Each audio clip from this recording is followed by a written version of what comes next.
I trusted my boss with my future, and he used it as a stepping stone for his own promotion.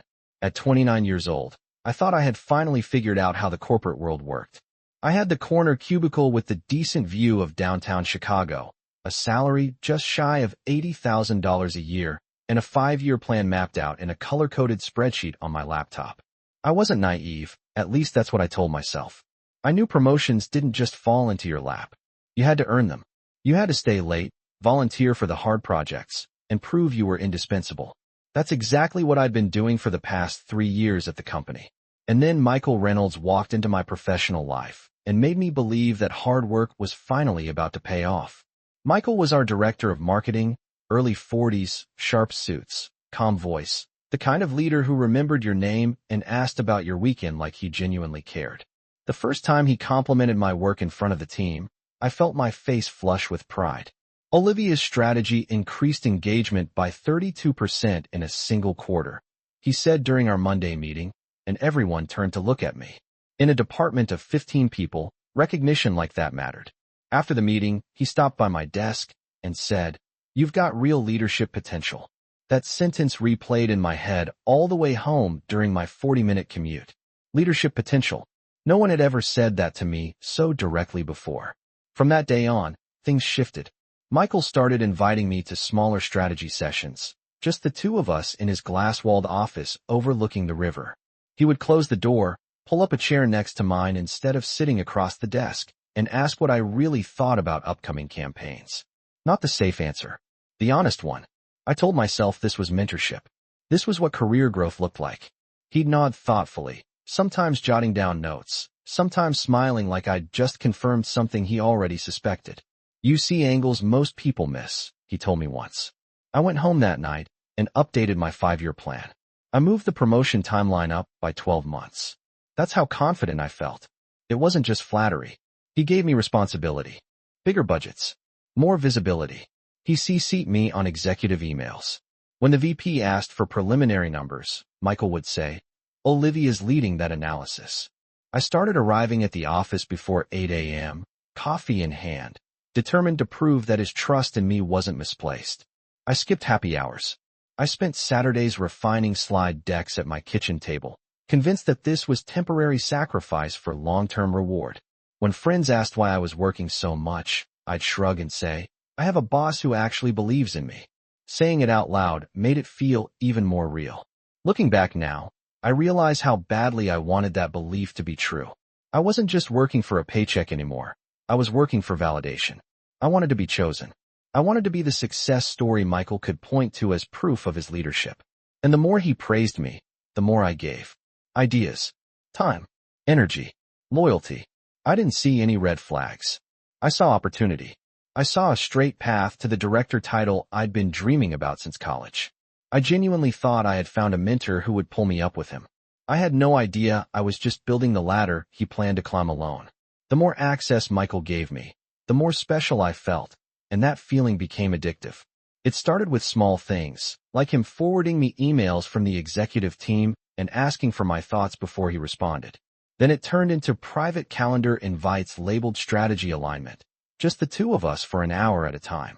We would sit in his office with the city skyline stretching behind him, and he would lean back in his chair and say, "Tell me what you really think, Olivia. Not what you think I want to hear." I told myself this was rare. Directors did not usually invest this much time in someone at my level. When he began texting me about work ideas after hours, I saw it as proof that he valued my brain, not just my output. The messages were always professional, always about campaigns or numbers, but they created a sense of closeness. We were building something together. At least that is what I believed. Around that time, our company landed a potential client that could increase annual revenue by nearly $2 million. It was the kind of account that changed careers.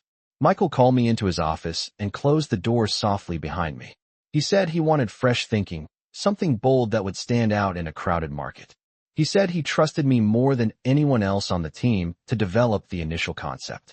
Hearing that made my heart race. I felt chosen.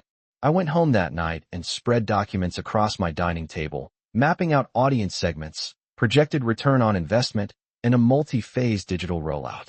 I calculated conversion rates, estimated a 35% engagement increase, and built a 12-month growth forecast. I barely slept that week. Every morning, I arrived before sunrise, the office lights still dim, determined to refine every detail. When I finally presented the draft to Michael, he listened carefully, nodding as I walked him through each slide. He asked smart questions, pushed me to clarify certain metrics, and told me this could be a game changer for the department. Then he said something that sealed it for me. He said, "Send me the full deck and all your supporting research. I want to review it over the weekend and polish it before we show the executives." I did not hesitate. I emailed him everything, including my raw data spreadsheets and my personal notes on positioning strategy. I even attached a document outlining potential objections the executive team might raise, along with suggested responses. I wanted him to have every tool he needed to advocate for the idea. Over the next few days, his responses grew shorter. He said he was busy preparing for the quarterly leadership meeting, but promised we would rehearse together before the big presentation. I noticed he had added a meeting to his calendar with the chief executive officer and the chief financial officer, but I assumed it was standard procedure. When I asked if I should prepare anything additional, he replied, "I have it covered." Trust me. That phrase felt reassuring at the time. Trust me. I repeated it to myself whenever a flicker of doubt surfaced. I told myself that this was how advancement worked. Senior leaders refined your ideas and helped you shine. I believed I was on the verge of the opportunity one had been working toward for years, and I could not see that the dynamic between us had quietly shifted from mentorship to something else entirely. The executive presentation was scheduled for Tuesday at 10 in the morning, and I walked into the office that day feeling nervous but ready. I had printed a clean copy of the slide deck and rehearsed my talking points twice in my car before coming upstairs. When I checked my calendar, I noticed something that made my stomach tighten. The meeting invite listed Michael as the presenter, and my name was not included as a co-presenter. I told myself it was probably an oversight. He had been busy. He probably assumed I would still attend and contribute. I walked to his office and lightly knocked on the glass. He looked up, gave me a quick smile, and said he was about to head into the boardroom. I asked if we were still planning to rehearse together before the executives arrived. He adjusted his tie and said there was no time, but not to worry because he had reviewed everything carefully. Then he added, "I will take the lead on this one. It will look stronger coming from me. You will be there to support if needed." The words sounded reasonable, but something about the tone felt different. Less collaborative, more final. I followed him down the hallway toward the large conference room at the end of the floor. Through the glass walls, I could see the chief executive officer, the chief financial officer, and two senior vice presidents already seated at the long polished table. My heart was pounding so loudly I could hear it in my ears. I took a seat along the side wall, not at the table, and placed my printed slides on my lap. Michael connected his laptop to the screen and began speaking with steady confidence. He opened with a summary of market trends, then transitioned seamlessly into the campaign framework. As the first few slides appeared, my chest tightened. The language was almost identical to what I had written, but subtle phrases had been adjusted. Instead of saying my analysis shows, he said my team and I have identified. Instead of referencing a collaborative draft, he described it as a strategic direction he had been refining over the past several weeks. I sat frozen, trying to process what I was hearing. Slide after slide, he walked through the segmentation model, the projected 35% engagement increase, and the 12-month revenue forecast. He used my charts, my projections, even my phrasing about customer lifecycle optimization. The executives leaned forward, nodding. The chief executive officer interrupted at one point to say this was the clearest strategy the department had presented in years. Michael thanked him and continued, speaking as if every late-night calculation had originated from his own laptop. I kept waiting for him to say my name. I kept expecting a moment where he would acknowledge that I had built the foundation. That moment never came. Instead, he concluded by saying he was excited to personally lead the initiative and drive execution across teams. The room broke into approving murmurs. My hands were trembling so badly that the paper on my lap rustled. I felt heat rising into my face, a mix of confusion and disbelief. Part of me wanted to raise my hand and correct the narrative, but the power dynamic in that room was unmistakable. I was a senior specialist sitting against the wall. He was the director standing at the front with a remote in his hand. When the meeting ended, the chief executive officer stood up, shook Michael's hand, and said this was exactly the kind of leadership the company needed moving forward. I walked out behind them, my mind racing, realizing that something fundamental had just shifted, and I was no longer sure where I stood in the story I thought we were building together. For the rest of that day, I moved through the office like I was slightly out of sync with reality. People kept stopping by Michael's office to congratulate him, and every time I heard laughter or praise from behind the glass walls, my stomach twisted tighter. Around 2 in the afternoon, he finally walked over to my desk with an easy smile, as if nothing unusual had happened. He said the presentation had gone even better than expected and that the executive team was thrilled. I forced a small smile and said I was glad to hear it. I waited for him to acknowledge my role, to say we did great or you should be proud.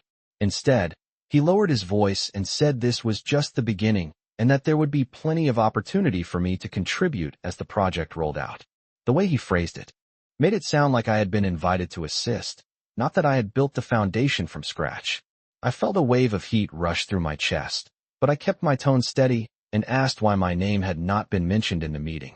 He looked at me calmly and said that executive presentations were about clarity and strong leadership presence. He explained that too many voices could dilute the message. Then he added that my time would come and that I needed to be patient if I wanted to move up in the organization. The conversation was smooth, controlled, almost rehearsed. He never raised his voice. He never seemed defensive. He simply reframed the narrative in a way that made me question my own reaction. By the end of it, I found myself nodding, even though something inside me felt unsettled. Over the next week, emails about the new initiative began circulating across departments. The subject lines praised Michael's strategic vision and bold direction. He was invited to present the concept again at a regional leadership summit in New York, and I learned about it through a company-wide announcement. When I asked if I would be involved in preparing materials for the summit, he said he had already streamlined the deck and that he would handle it personally. My access to the project began to narrow. Tasks I assumed I would lead were reassigned to other team members. Meetings were scheduled without me. When I tried to offer input, I was told that the direction had already been finalized. I started replaying every detail in my head, from the moment he first asked for my research to the way he had said, "Trust me." I searched my inbox for the original files I had sent and stared at the timestamps, as if they were proof of something I could not quite articulate. Technically, I still had my job. My salary had not changed. No one had openly criticized my performance. But the energy around me felt different. Colleagues who used to ask for my opinion now seemed cautious, almost distant. It was as if the story had been rewritten publicly, and I had been edited into the background. One evening, I stayed late and watched the city lights flicker on outside the window, reflecting against the glass walls of the conference room where everything had shifted. I realized that what unsettled me most was not just the lack of credit. It was the realization that I had willingly handed over more than a presentation. I had handed over leverage. I had assumed loyalty where there was hierarchy. And for the first time since Michael had entered my career, I began to wonder whether I had misunderstood the rules of the game entirely. 2 weeks after the presentation, the official announcement came out that Michael had been appointed executive lead of strategic growth, a newly expanded role that placed him directly under the chief executive officer. The email described his recent campaign proposal as the driving force behind the decision, calling it a visionary blueprint for the company's next phase. I read the message 3 times at my desk, each word feeling heavier than the last. My name was nowhere in it. Not in the body, not in the acknowledgments, not even in a generic reference to the team. Just his name, his leadership, his strategy. Around the office, people stopped by his office with congratulatory handshakes and enthusiastic praise. I watched through the glass as he accepted every compliment with polished humility. At one point, he caught my eye and gave me a small nod, as if we shared a private understanding. That nod made my chest tighten more than the announcement itself. Later that afternoon, he called me into his office. He closed the door and gestured for me to sit. He thanked me for my hard work over the past few months and said he knew this transition might feel sudden. He explained that with his expanded responsibilities, he would be delegating more day-to-day tasks and that this was an opportunity for me to prove I could operate independently. The irony almost made me laugh. The project I had built from scratch was now officially his achievement, and I was being encouraged to prove myself all over again. I asked him directly whether there had been any discussion about recognizing my contribution to the original strategy. He leaned back in his chair and said recognition comes in many forms.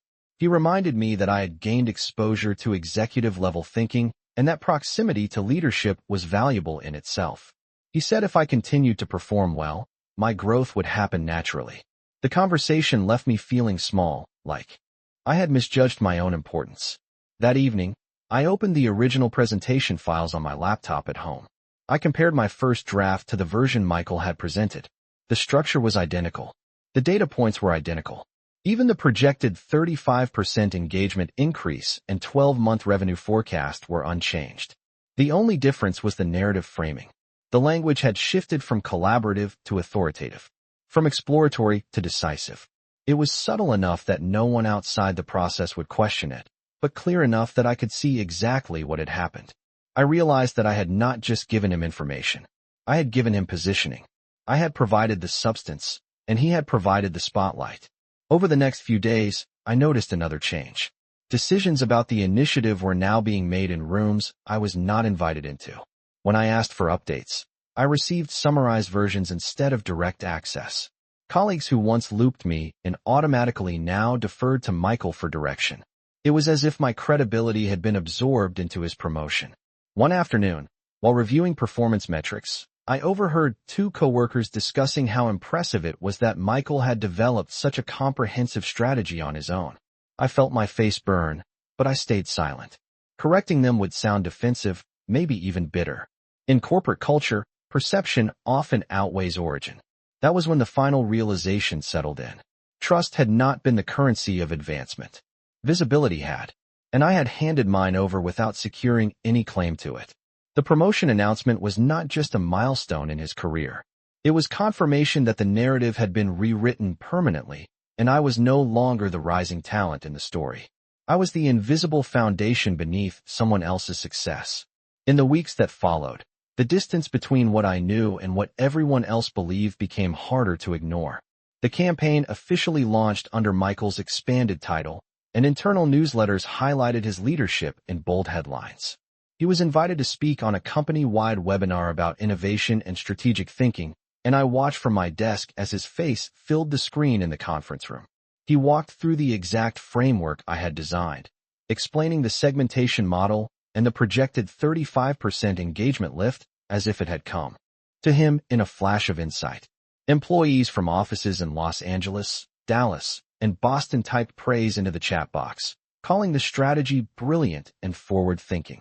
I kept my expression neutral, nodding along like any supportive team member would. After the webinar ended, my inbox filled with task assignments related to execution. I was asked to compile reports, coordinate timelines, and track performance metrics. The work was important, but it was operational, not strategic. I had moved from architect to administrator without any formal conversation acknowledging the shift. One afternoon, I gathered the courage to request a one-on-one meeting with Michael. I told myself I needed clarity, not confrontation. When I sat down in his office, I explained that I wanted to understand my growth path within the new structure. He listened carefully, hands folded on his desk, and said he appreciated my initiative. Then he told me that leadership was not only about ideas, but about resilience and patience. He suggested that I focus on executing the current plan flawlessly, because strong execution would position me well for future opportunities. His words were polished and calm, but they did not address the underlying issue. I asked him whether there would be any formal recognition of my role in developing the original strategy. He paused for a moment before responding that success in corporate environments is rarely about individual credit. It is about collective outcomes. He reminded me that the company's performance was the ultimate measure of value. As I left his office, I realized that he was reframing my desire for acknowledgement as immaturity. That realization stung more than the original presentation. For days afterward, I questioned myself. Maybe I had misread the situation. Maybe this was simply how leadership worked. But the more I observed, the clearer the pattern became. In meetings, he would reference insights I had shared in private, presenting them as extensions of his broader vision. When colleagues praised him in front of me, he never corrected them. He never once said Olivia built the foundation for this. The silence was consistent and deliberate. At the same time, I noticed subtle shifts in how others treated me. Some coworkers assumed I had been deeply involved in shaping the initiative, but others seemed to view me as just another team member supporting a larger vision. The ambiguity left me in a strange position. I could not publicly claim ownership without appearing confrontational, yet staying silent meant accepting a narrative that minimized my contribution. One evening, while reviewing the latest performance dashboard showing early gains in engagement, I felt a mix of pride and frustration. The numbers validated the strategy. They proved the projections were not exaggerated. But the validation belonged to someone else in the public eye. Sitting alone at my desk as the office lights dimmed, I finally admitted something to myself. This was not a misunderstanding. It was a calculated shift in visibility and control. And if I continued to operate under the assumption that loyalty would be rewarded organically, I would remain exactly where I was, supporting someone else's ascent while my own potential stayed quietly out of view. About a month after the campaign launch, the emotional weight of everything began to settle into something quieter but heavier. It was no longer sharp disbelief. It was a steady awareness that the ground beneath my career had shifted. I started noticing how carefully Michael managed conversations when I was present. In team meetings, if I referenced a data point or suggested a refinement to the strategy, he would respond with a measured nod and say that the idea aligned with the broader vision he had already established. The phrasing was subtle but consistent. It positioned me as an executor reinforcing his leadership rather than as the original architect. One afternoon, I ran into a colleague from the finance department in the break room. She congratulated me on being part of such an innovative initiative and then casually added that Michael must have spent countless late nights building the framework. I felt a brief urge to correct her, to explain that I had been the one at my dining table running projections past midnight, but the words never left my mouth. Instead, I smiled and said he had definitely put a lot of thought into it. In that moment, I understood how narratives solidify, not through dramatic declarations, but through repetition and silence. The more the story was told one way, the harder it became to rewrite. I also began to see how isolated I had become. During the early days, when Michael would invite me into strategy sessions, I had unintentionally distanced myself from my peers. I had believed proximity to leadership was the most valuable asset. Now, those same peers were collaborating closely without me on new exploratory projects. Invitations to brainstorm sessions decreased. Informal lunches happened without my knowledge. It was not hostile, but it was noticeable. I had tied my professional identity so tightly to one person's validation that when that connection shifted, I had little else anchoring me.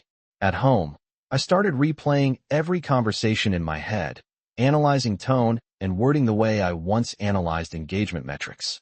I remembered the way he had said trust me, the way he framed patience as maturity, the way he described executive presentations as needing a single strong voice. None of it was overtly deceptive. That was what made it so effective.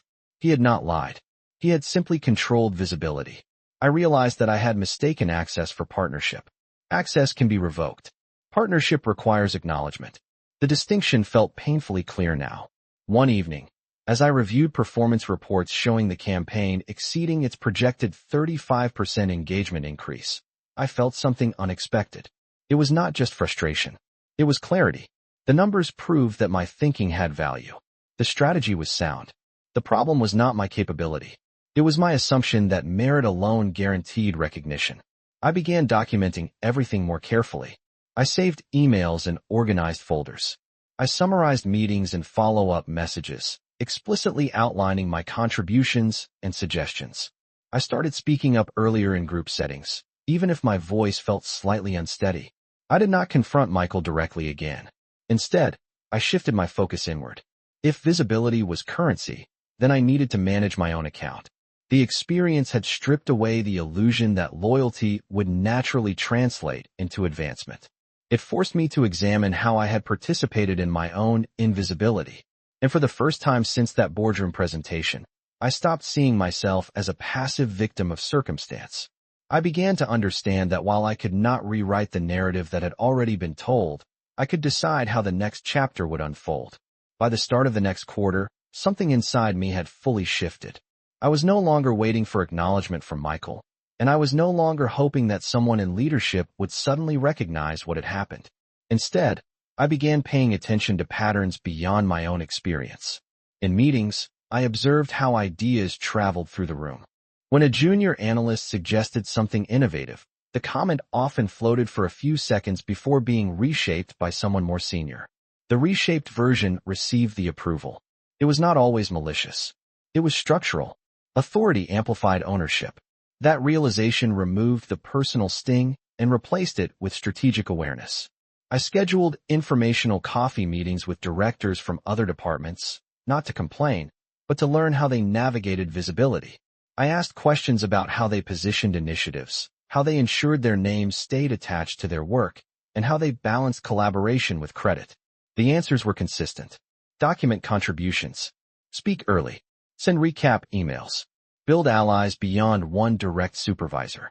I realized that I had concentrated my professional capital in a single relationship, assuming mentorship automatically meant advocacy. That assumption had been my blind spot. Around the same time, I received a LinkedIn message from a recruiter representing a mid-sized tech company in Austin. Normally, I would have ignored it, but this time I responded. The conversation was exploratory, nothing dramatic, but it reminded me that my skills were portable. I updated my resume for the first time in 2 years and listed the campaign results clearly, including the 35% engagement lift and the revenue growth projections that had already begun materializing. Seeing the accomplishments written under my own name felt grounding. At work, I continued performing at a high level, but I changed my communication style. When presenting updates, I used direct language, such as I developed this segmentation model based on the data trends we identified last quarter. I maintained professionalism, but I did not hide behind collective phrasing. I also started mentoring a newer team member, sharing the lessons I had learned about documenting contributions and protecting intellectual ownership. It was not about fostering distrust. It was about fostering awareness. One afternoon, during a cross-functional meeting, an executive asked how the initial campaign framework had been constructed. Before Michael could respond, I calmly outlined the research process I had led, referencing the timeline and data sources. I spoke clearly, without accusation or defensiveness. There was a brief pause in the room, and then the executive nodded appreciatively and asked a follow-up question directed at me. It was a small moment, but it felt significant. For the first time since the boardroom presentation months earlier, my voice carried weight in a visible way. After the meeting, Michael approached me and commented that I had done well articulating the background. His tone was neutral, almost measured. I thanked him and returned to my desk. I did not seek further validation. I understood now that recognition was not something granted out of goodwill. It was reinforced through consistent, strategic presence. The experience had forced me to mature faster than I anticipated. I had entered the year believing that loyalty and hard work were enough. I was ending it with a more complex understanding of power, perception, and self-advocacy. The disappointment that once consumed me had transformed into something steadier. It was not anger. It was resolve. I could not change how the first chapter of this story had unfolded, but I could ensure that no future chapter would be written without my name clearly attached to the work I created. 6 months after the campaign launch, the results were undeniable. Revenue from the initiative exceeded projections by nearly 18%, and engagement metrics continued climbing beyond the original 35% forecast. The company held a quarterly town hall to celebrate what leadership described as a transformational strategy. I stood in the back of the auditorium, listening as Michael spoke about vision, alignment, and execution. This time, however, the story felt different to me. Not because he had changed, but because I had. I was no longer looking at the stage hoping for public validation. I was evaluating my next move. Over the previous 2 months, I had completed several interviews with the tech company in Austin. The conversations were detailed and direct. They asked about my role in building scalable marketing frameworks, about how I use data to drive strategic decisions, and about measurable outcomes. I answered confidently, citing specific figures, timelines, and methodologies. I did not minimize my contribution. I did not hide behind collective language. When they asked how I handled complex team dynamics, I spoke honestly about learning to protect intellectual ownership while maintaining professionalism. 2 weeks before the town hall, they extended a formal offer. The base salary was 15% higher than what I was earning, with performance bonuses tied directly to measurable growth metrics. More importantly, the title reflected strategic leadership, not just execution. Accepting the offer felt less like an escape and more like a recalibration. On my final day at the company, I scheduled a brief meeting with Michael. I informed him that I had accepted a leadership role elsewhere and would be relocating within the month.